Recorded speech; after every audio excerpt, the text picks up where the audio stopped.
single day I'm gonna make something great. That's my way. Hi everybody, so today we're going to be talking about 3 of the basic types of investments, right? So you have your stocks, your bonds, and your precious metals.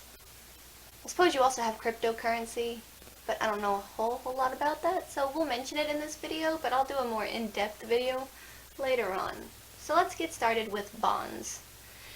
So I thought to just give you what a basic idea of a bond was, but I'd rather give you the actual definition. And in finance, a bond is a type of security used in a mutual fund and private investing. Basically, it's just like you go to the bank and you give them X amount of money.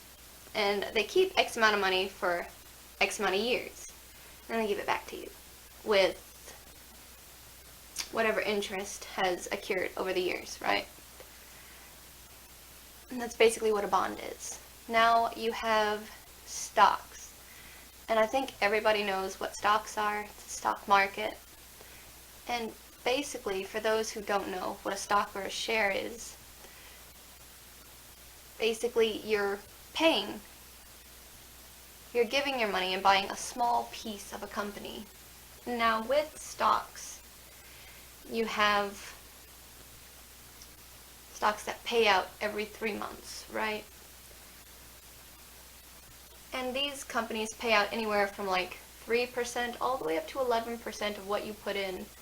So if you put in $10 and you get 11% back, you're getting like $1.10 if it stays at 11. If it goes up to like 20, then you're getting like $2.22.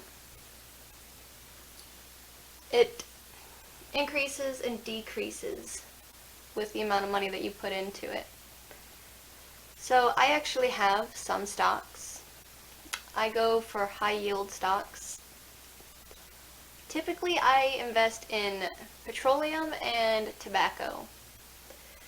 And that's because people are always going to smoke cigarettes and they're always going to need gas. So it's a safe bet. Now in the stock market you have this thing, it's called a risk versus reward, right? So the higher the risk, the higher the reward, but you could also lose everything. Which is why a lot of people typically go into like a mutual fund, because it's a little safer. Basically a whole group of people rather than just you put your money into it. Everybody gets back a little piece of the pie. So low risk, but low reward.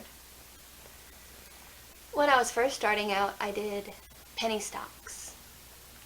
So penny stocks are basically what they sound like. Stocks that cost penny here, penny there, less than a penny here and there.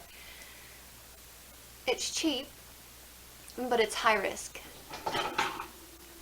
Because you may get your money back, you may not. There's a couple of times that I did really well. Like whenever I invested in a penny stock for a mine, I ended up getting my money back. But then I also invested in one for solar power, and I did not.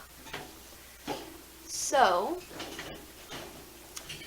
last but not least, we have precious metals, which is gold, silver, platinum. I think there is one more, but I think it's titanium, I believe. But I can't remember. Don't mind the banging in the background. It's my pet rabbit, who seems to think that if he bangs his food bowl across the bars like a prisoner, that I'm going to, give in and knuckle under and give him food. I am not. He is overweight because I feed him too much as it is. So he can be quiet over there. I swear, you'd think I was starving these poor deers with the way that they... no. My animals have about as much attitude as I do, so... But anyways, back to gold, silver, and platinum.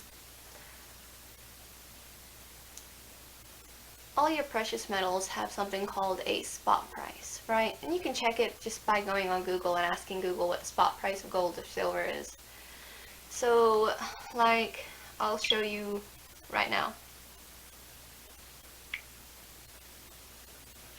What is the spot price of silver? Here is information from JM Bullion.